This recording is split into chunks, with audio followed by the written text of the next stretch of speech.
आज के इस वीडियो क्लास के माध्यम से हम जानेंगे 10वीं कक्षा में आने वाले सामाजिक विज्ञान यानी सोशल साइंस के वायरल ऑब्जेक्टिव प्रश्नों के बारे में। तो प्यारे बच्चों, आप सभी इसके साथ में अंत तक जुड़े रहे, आप लोग के लिए बहुत ही इंपॉर्टेंट क्लास होने वाला है। पहला प्रश्न आपके स्क्रीन पर ये रहा। प्रश्न इसमें कहा जा रहा है प्यारे बच्चों कि भारतीय जनता पार्टी को किस पार्टी का पुनर्जन्म कहा जाता है। तो भारतीय जनता पार्टी को भारतीय जनसंघ का जो है पुनर्जन्म कहा जाता है। ऑप्शन बी के साथ आपका सही उत्तर बन जाएगा। अगला प्रश्न आपके स्क्रीन पर कह रहा है इसमें कि दलित पैंथर्स नामक संगठन की स्थापना किस राज्य में हुई।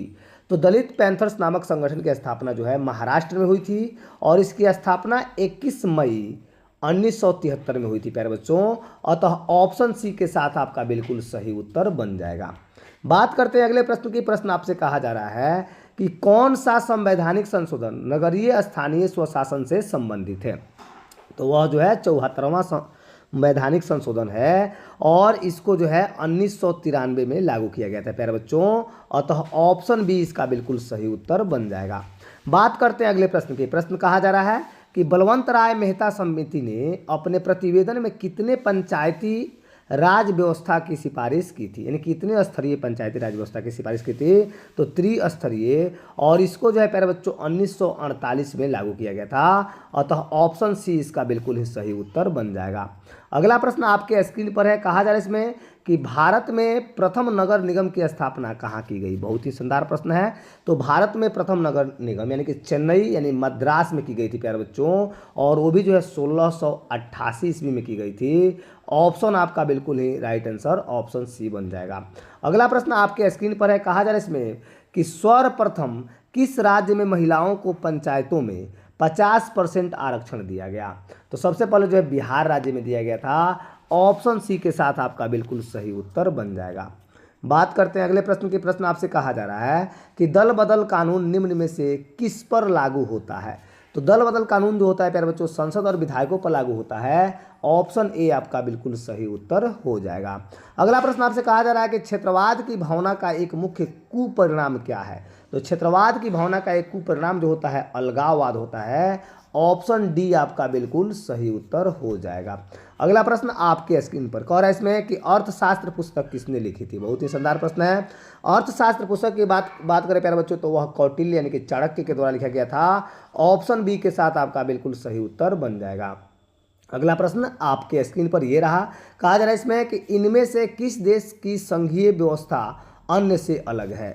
कौन सा देश है जिसकी संघीय व्यवस्था अन्य से अलग है। तो संयुक्त राज्य अमेरिका की। ऑप्शन सी के साथ आपका बिल्कुल सही उत्तर बन जाएगा। अगला प्रश्न आपसे कहा जा रहा है कि भारत की संघीय व्यवस्था निम्न में से किससे प्रभावित है। तो भारत की जो संघीय व्यवस्था है वह कनाडा से प्रभावित है प्यारे बच्चों। ऑप्शन ए के साथ आपका बिल्कुल सही उत्तर हो रहा है। अगला प्रश्न आपसे कहा जा रहा है कि भारतीय संविधान की किस अनुसूची में राष्ट्रीय भाषाओं की सूची है। यानी भारतीय भाषाओं की जो है किस अनुसूची में राष्ट्रीय भाषाओं की सूची है। तो 8वीं अनुसूची में, जिसमें राष्ट्रीय भाषाओं को यानी कि 22 भाषाओं को जो है राष्ट्रीय भाषाओं के रूप में घोषित किया गया है। अतः ऑप्शन डी के साथ आपका बिल्कुल सही उत्तर बन जाएगा। अगला प्रश्न आपसे कहा जा रहा है। प्रश्न इसमें कि राज्य विधानसभा के चुनावों को कराने की जिम्मेदारी है। तो यह किसकी जिम्मेदारी होती है। तो राज्य चुनाव आयोग की जिम्मेदारी होती है। ऑप्शन डी के साथ आपका बिल्कुल सही उत्तर बन जाएगा। अगला प्रश्न आपसे कहा जा रहा है कि शिक्षा को संविधान की किस सूची में रखा गया। तो शिक्षा जो होता है समवर्ती सूची के अंतर्गत आता है। अतः ऑप्शन सी के साथ आपका बिल्कुल सही उत्तर बन जाएगा। अगला प्रश्न में कहा जा रहा है कि जर्मनी का एकीकरण कब हुआ। बहुत ही शानदार प्रश्न है। तो जर्मनी का एकीकरण जो है प्यारे बच्चों 1871 में हुआ था। ऑप्शन बी आपका सही उत्तर हो जाएगा। बात करते हैं अगले प्रश्न की। प्रश्न इसमें कहा जा रहा है कि हुआ आंदोलन किसने शुरू किया। बहुत ही शानदार प्रश्न है। हुआ आंदोलन जो है प्यारे बच्चों 1939 में शुरू किया गया था, जो हु इन फूसो के द्वारा किया गया था। अतः ऑप्शन ए आपका सही उत्तर बन जाएगा। अगला प्रश्न आपके स्क्रीन पर यह रहा। प्रश्न कर रहा है इसमें कि जनरल लोन नोन किस देश के प्रधानमंत्री थे। तो वह कंबोडिया के थे प्यारे बच्चों। ऑप्शन सी के साथ आपका सही उत्तर हो जाएगा। अगला प्रश्न आपसे कहा जा रहा है कि मार्च 1946 में फ्रांस और वियतनाम के बीच होने वाला समझौता किस नाम से जाना जाता है। यानी फ्रांस और वियतनाम के बीच जो समझौता हुआ था उससे जो है जिनेवा समझौता के रूप में जाना जाता है। ऑप्शन ए के साथ आपका बिल्कुल सही उत्तर बन जाएगा। अगला प्रश्न आपके स्क्रीन पर ये रहा। प्रश्न कहा जा रहा है इसमें कि गांधी जी ने साबरमती आश्रम की स्थापना कहाँ की। बहुत ही शानदार प्रश्न है। तो गांधी जी ने साबरमती आश्रम की स्थापना अहमदाबाद में की थी।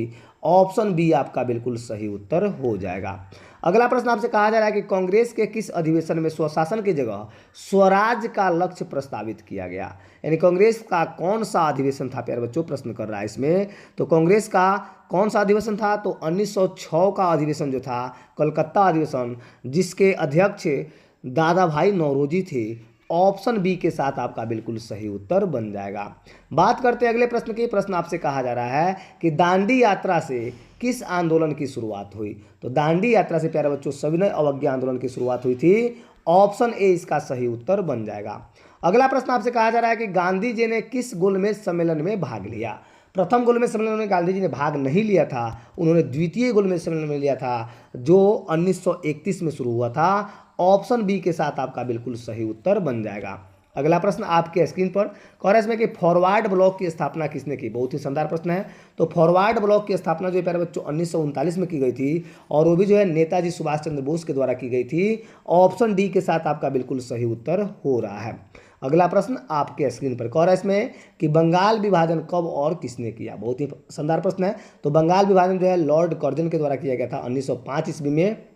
ऑप्शन ए के साथ आपका बिल्कुल सही उत्तर हो जाएगा।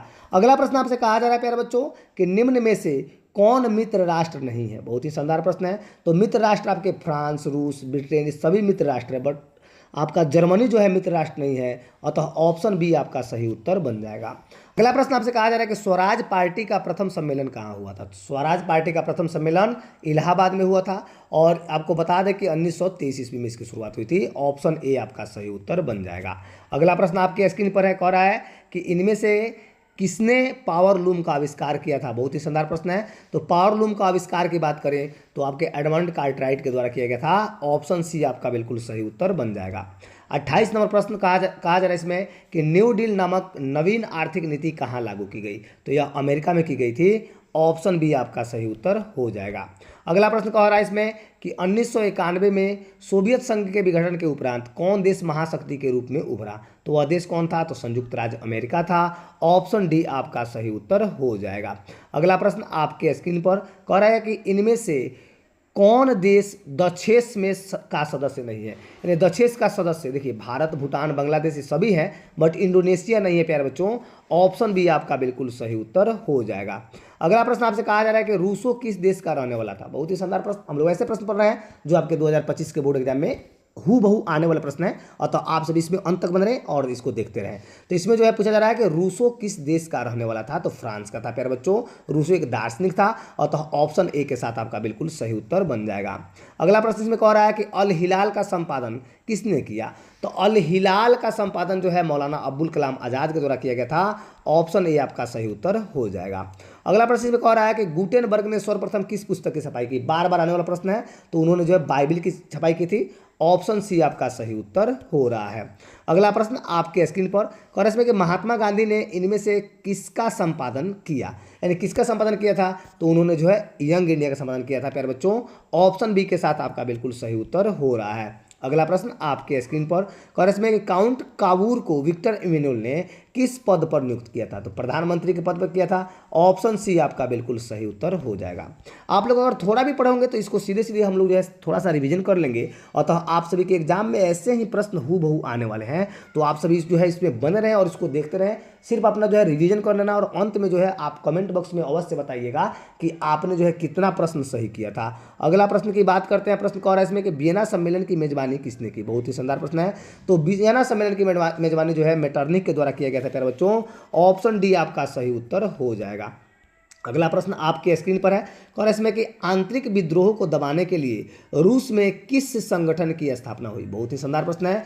तो 1917 में एक संगठन बना जिसको चेका के नाम से जाना जाता था प्यारे बच्चों, अतः ऑप्शन बी आपका सही उत्तर बन जाएगा। अगला प्रश्न आपके स्क्रीन पर कह रहा है इसमें कि भारत में उपभोक्ता संरक्षण अधिनियम की घोषणा कब की गई। बहुत ही शानदार प्रश्न है। तो उपभोक्ता संरक्षण अधिनियम की घोषणा जो है 1986 में की गई थी। ऑप्शन ए आपका सही उत्तर हो जाएगा। अगला प्रश्न इसमें कहा जा रहा है कि विश्व उपभोक्ता अधिकार दिवस कब मनाया जाता है। 15 मार्च को प्यारे बच्चों। ऑप्शन बी के साथ आपका सही उत्तर बन रहा है। अगला प्रश्न आपसे कहा जा रहा है कि भारत में सर्वप्रथम राष्ट्रीय आय का अनुमान कब लगाया गया था? तो सर्वप्रथम राष्ट्रीय आय का अनुमान दादा भाई नौरोजी के द्वारा 1867 से 68 के बीच लगाया गया था। अतः ऑप्शन सी के साथ आपका सही उत्तर बन रहा है। बात करते हैं अगले प्रश्न की। प्रश्न आपसे कहा जा रहा है कि गरीब की तुलना किस अर्थशास्त्री ने कैंसर से की थी? तो ये जो आपके कुंजतेंस के द्वारा किया गया था। ऑप्शन बी आपका सही उत्तर हो जाएगा। अगला प्रश्न आपसे कहा जा रहा है कि मानव विकास सूचकांक में इनमें से किसे सम्मिलित किया गया है? तो मानव विकास सूचकांक में जीवन प्रत्याशा, शिक्षा प्राप्ति, जीवन स्तर, इस सभी को सम्मिलित किया गया था प्यारे बच्चों। ऑप्शन डी के साथ आपका सही उत्तर हो जाएगा। बात करते हैं अगले प्रश्न की। प्रश्न आपसे कहा जा रहा है कि भारत में आर्थिक नियोजन का काम कौन सी संस्था करती है? आर्थिक नियोजन का काम जो है कौन सी संस्था करती है प्यारे बच्चों? तो वह राष्ट्रीय विकास आयोग करती है, जिसका ऑप्शन जो है बी सही हो जाएगा। और इसकी स्थापना 1965 ईस्वी में हुई थी प्यारे बच्चों। ऑप्शन बी के साथ आपका सही उत्तर हो रहा है। अगला प्रश्न इसमें कहा जा रहा है प्यारे बच्चों कि poverty and on British rule in India नामक किताब किसने लिखी थी? तो यह जो दादा भाई नौरोजी के द्वारा लिखा गया था प्यारे बच्चों। ऑप्शन बी के साथ आप देखते ही इसमें टिक लगा लीजिए। अगला प्रश्न कह रहा है इसमें कि स्वीडन की मुद्रा क्या है, यानी कि स्वीडन देश की मुद्रा पूछी जा रही है आपसे प्यारे बच्चों। तो इसमें क्या है? क्रोना, यानी कि स्वीडेनस क्रोना होता है। ऑप्शन सी के साथ आपका सही उत्तर हो जाएगा। अगला प्रश्न में कहा जा रहा है कि निम्नलिखित में कौन भारत का सर्वोच्च बैंकिंग संस्था है? तो कौन है? तो भारतीय, आपका क्या हो जाएगा इसमें? भारतीय रिजर्व बैंक हो जाएगा प्यारे बच्चों। ऑप्शन डी के साथ आपका सही उत्तर बन रहा है। अगला प्रश्न में कहा जा रहा है कि मानव के सर्वांगीण विकास एवं सामाजिक आर्थिक विकास के लिए महत्वपूर्ण तत्व क्या है? तो सबसे महत्वपूर्ण तत्व की बात करें प्यारे बच्चों तो वह शिक्षा है। ऑप्शन डी के साथ आपका सही उत्तर हो जाएगा। अगला प्रश्न आपसे कहा जा रहा है कि इनमें से कौन भारतीयों के जीवन निर्वाहन का मुख्य साधन है? तो भारतीयों के जीवन निर्वाहन का मुख्य साधन जो है कृषि है प्यारे बच्चों। ऑप्शन सी के साथ आपका बिल्कुल सही उत्तर हो जाएगा। अगला प्रश्न में कहा जा रहा है कि प्राथमिक क्षेत्र में कौन सी आर्थिक क्रिया सम्मिलित है? तो प्राथमिक क्षेत्र में जो है प्यारे बच्चों वह खनन होता है। और ये प्राथमिक क्षेत्र में जैसे कृषि जो होता है उसको प्राथमिक क्षेत्र के अंतर्गत रखा जाता है। अतः ऑप्शन ए के साथ आपका बिल्कुल सही। अगला प्रश्न आपके स्क्रीन पर कह रहा है इसमें कि सोने के आभूषणों की गुणवत्ता सुनिश्चित करने के लिए किस मानक चिन्ह का प्रयोग किया जाता है? तो सोने की गुणवत्ता को जांचने के लिए जो है हॉलमार्क का प्रयोग किया जाता है प्यारे बच्चों। ऑप्शन सी आपका बिल्कुल सही उत्तर बन जाएगा। बात करते हैं अगले प्रश्न की। प्रश्न आपसे कहा जा रहा है कि इनमें से किस संस्था का गठन 1954 में हुआ? कौन सी संस्था है जिसका गठन 1954 में होता है? तो केंद्रीय सांख्यिकी संगठन। ऑप्शन डी के साथ आपका सही उत्तर हो जाएगा। अगला प्रश्न आपसे कहा जा रहा है कि मौसमी बेरोजगारी पाई जाती है। तो मौसमी बेरोजगारी जो है प्यारे बच्चों कृषि क्षेत्र में पाई जाती है। ऑप्शन बी आपका सही उत्तर हो जाएगा। अगला प्रश्न इसमें कहा जा रहा है कि पूंजीवादी अर्थव्यवस्था का गुण है। तो पूंजीवादी अर्थव्यवस्था का जो गुण होता है प्यारे बच्चों वह जो है निजी लाभ के लिए होता है, यानी मूल्य तंत्र, संसाधनों का निजी स्वामित्व होता है। इसमें सभी हो जाएंगे। ऑप्शन डी आपका राइट आंसर बन जाएगा। अगला प्रश्न इसमें कहा जा रहा है प्यारे बच्चों कि तरुण भारत का संबंध किस राज्य से है? तो तरुण भारत का संबंध जो है राजस्थान से है। ऑप्शन ए के साथ आपका बिल्कुल सही उत्तर हो रहा है। अगला प्रश्न आपसे कहा जा रहा है कि रूस के सहयोग से किस विद्युत संयंत्र का निर्माण किया गया? तो रूस के सहयोग से कुर्णकुल्लम परमाणु विद्युत गृह का निर्माण किया गया। ऑप्शन बी आपका सही उत्तर हो जाएगा। अगला प्रश्न आपसे कहा जा रहा है कि प्रारंभिक जीविका कृषि को इस नाम से जाना जाता है। कौन कौन? तो झूम, पामलू, दीपा, ये सभी हो जाएंगे। ऑप्शन डी आपका सही उत्तर बन रहा है। अगला प्रश्न आपसे कहा जा रहा है कि डेक्कन ओडिसी किस राज्य में चलाई जा रही है? तो यह जो है महाराष्ट्र में चलाई जा रही है प्यारे बच्चों। ऑप्शन बी के साथ आपका सही उत्तर हो जा रहा है। अगला प्रश्न आपके स्क्रीन पर है। कह रहा है इसमें प्रश्न है आपका कि भारत में वायु परिवहन का राष्ट्रीयकरण कब किया गया था? तो 1953 में किया गया था। ऑप्शन ए के साथ आपका सही उत्तर हो जाएगा। अगला प्रश्न में कह रहा है कि इंदौर बंदरगाह किस राज्य में स्थित है? तो इंदौर जो है प्यारे बच्चों तमिलनाडु में है। ऑप्शन डी के साथ आपका सही उत्तर हो जाएगा। अगला प्रश्न आपसे कहा जा रहा है कि बिहार की प्राचीनतम नदी घाटी परियोजना, बहुत ही शानदार प्रश्न है। तो बिहार के प्राचीनतम नदी घाटी परियोजना जो है वह दामोदर नदी घाटी परियोजना है। अतः इसमें नहीं दिया है तो कोई नहीं, ऑप्शन जो है इसमें डी राइट आंसर बन जाएगा। अगला प्रश्न आपके स्क्रीन पर है। और इसमें कि नंदा देवी राष्ट्रीय उद्यान कहाँ स्थित है? तो नंदा देवी जो है प्यारे बच्चों कहाँ है? उत्तराखंड में है। ऑप्शन बी आपका सही उत्तर हो जाएगा। अगला प्रश्न आपसे कहा जा रहा है कि चिपको आंदोलन की शुरुआत किसने की? तो चिपको आंदोलन की बात करें तो यह सुंदरलाल बहुगुणा के नेतृत्व में किया गया था। ऑप्शन ए के साथ आपका सही उत्तर बन रहा है। अगला प्रश्न आपके स्क्रीन पर है। और इसमें कि बिहार में कितने प्रतिशत भौगोलिक क्षेत्र पर वन का फैलाव है? तो कितना प्रतिशत प्यारे बच्चों? तो 7%। ऑप्शन डी के साथ आपका सही उत्तर बन जाएगा। अगला प्रश्न आपके स्क्रीन पर है, कह रहा है इसमें कि इनमें से कौन कार्बनिक खनिज नहीं है। तो खनिज तेल प्यारे बच्चों ऑप्शन बी के साथ आपका सही उत्तर हो रहा है। अगला प्रश्न में कहा जा रहा है कि सीमेंट उद्योग का कच्चा माल कौन है। तो चूना पत्थर जो होता है सीमेंट उद्योग का कच्चा माल होता है, अतः ऑप्शन ए के साथ आपका सही उत्तर हो जाएगा। अगला प्रश्न में कहा जा रहा है कि भारत का पहला तेल शोधक कारखाना कहाँ है। तो यह जो है डिगबोई में है प्यारे बच्चों, ऑप्शन सी के साथ आपका सही उत्तर हो जाएगा। अगला प्रश्न में कह रहा है कि मुंबई हाई प्रसिद्ध है किसके लिए। तो खनिज तेल के लिए प्रसिद्ध है प्यारे बच्चों, ऑप्शन सी के साथ आपका सही उत्तर बन रहा है। अगला प्रश्न आपके स्क्रीन पर है, कह रहा है इसमें कि भारत का प्रमुख खाद्यान्न फसल कौन है। देखिए खाद्यान्न फसल की बात करें प्यारे बच्चों तो गेहूँ और चावल है, इसमें मक्का और बाजरा सब हो जाएंगे। ऑप्शन डी ऑप्शन नहीं दिया हुआ है, अतः ये इसमें जो है ऑप्शन डी होना चाहिए क्योंकि सभी फसल जो है खाद्यान्न फसल के अंतर्गत आते हैं। अगला प्रश्न आपके स्क्रीन पर ये रहा। प्रश्न कह रहा है इसमें कि जूट उत्पादन में कौन देश अग्रणी है। तो सबसे अग्रणी देश की बात करें तो वह भारत है, दूसरे में जो है बांग्लादेश आ जाएगा, तो ऑप्शन जो है डी राइट आंसर बन जाएगा। अगला प्रश्न आपसे कहा जा रहा है कि इन राज्यों में कौन लौह अयस्क का अग्रणी उत्पादक है। कौन सा अग्रणी उत्पादक है लौह का, तो वह उड़ीसा है, ऑप्शन ए के साथ आपका सही उत्तर बन रहा है। अगला प्रश्न आपसे कहा जा रहा है कि किसे बिहार का रेशम नगर कहा जाता है। तो रेशम नगर कौन है, तो भागलपुर है प्यारे बच्चों, ऑप्शन डी के साथ आपका बिल्कुल सही उत्तर हो जाएगा। बात करते हैं अगले प्रश्न की। प्रश्न आपसे कहा जा रहा है कि बिहार की अर्थव्यवस्था में किस क्षेत्र का सर्वाधिक योगदान है। तो सेवा क्षेत्र का प्यारे बच्चों सर्वाधिक योगदान है, ऑप्शन सी के साथ आपका बिल्कुल सही उत्तर बन जाएगा। अगला प्रश्न आपसे कहा जा रहा है कि बिहार की बड़ी त्रासदियों में कौन सा एक है। तो सबसे बड़ी त्रासदियों में कौन एक है, जो बाढ़ जो है प्यारे बच्चों बिहार में सबसे बड़ा त्रासदी रहता है, ऑप्शन बी के साथ आपका सही उत्तर बन जाएगा।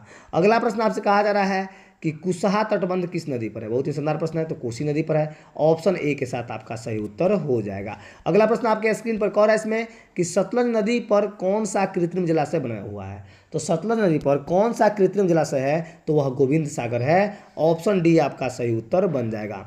अगला प्रश्न आपसे कहा जा रहा है कि आपदा प्रबंधन का प्रमुख घटक कौन है। तो आपदा प्रबंधन का प्रमुख घटक की बात करें तो स्थानीय स्वशासन, स्वसेवक संघ, मोहल्ले के गांव के लोग, इनमें सभी हो जाएंगे, ऑप्शन डी राइट आंसर बन जाएगा। अगला प्रश्न की बात करते हैं। प्रश्न आपसे कहा जा रहा है कि सुदूर संवेदी उपग्रह का प्रयोग किस लिए किया जाता है। तो सुदूर संवेदी उपग्रह का प्रयोग जो है प्यारे बच्चों दूर संचार के लिए, संसाधनों की खोज के लिए, मौसम विभाग विज्ञान के लिए, सभी के लिए ऑप्शन डी हो जाएगा, इस सबके लिए किया जाता है उपग्रह का प्रयोग। अगला प्रश्न आपसे पूछा जा रहा है, प्रश्न इसमें कि 26 दिसंबर 2004 के को विश्व के किस हिस्से में भयंकर सुनामी आया था। कौन सा हिस्सा था प्यारे बच्चों, तो हिंद महासागर का हिस्सा था, ऑप्शन सी के साथ आपका बिल्कुल सही उत्तर बन जाएगा। बात करते हैं अगले प्रश्न के। प्रश्न आपसे कहा जा रहा है कि भारत में अत्यंत विनाशकारी भूकंप आया था। तो अत्यंत विनाशकारी भूकंप जो है 1934 में आया था प्यारे बच्चों, ऑप्शन ए आपका सही उत्तर बन जाएगा। और ये जो है 80 नंबर और का इसमें कि सुनामी किस शब्द का भाषा का शब्द है। तो सुनामी जो है प्यारे बच्चों जापानी भाषा का शब्द है, ऑप्शन सी के साथ आपका राइट आंसर बन जाएगा। इस तरह से हम लोगों ने इस वीडियो में 80 वीवीआई ऑब्जेक्टिव प्रश्नों को देखा। ऐसे ही वीवीआई ऑब्जेक्टिव प्रश्नों को देखने के लिए आप इस चैनल को लाइक, सब्सक्राइब, शेयर करके रखें ताकि आने वाला वीडियो का नोटिफिकेशन आपको सबसे पहले मिले। तब तक के लिए आप सभी को बहुत बहुत धन्यवाद।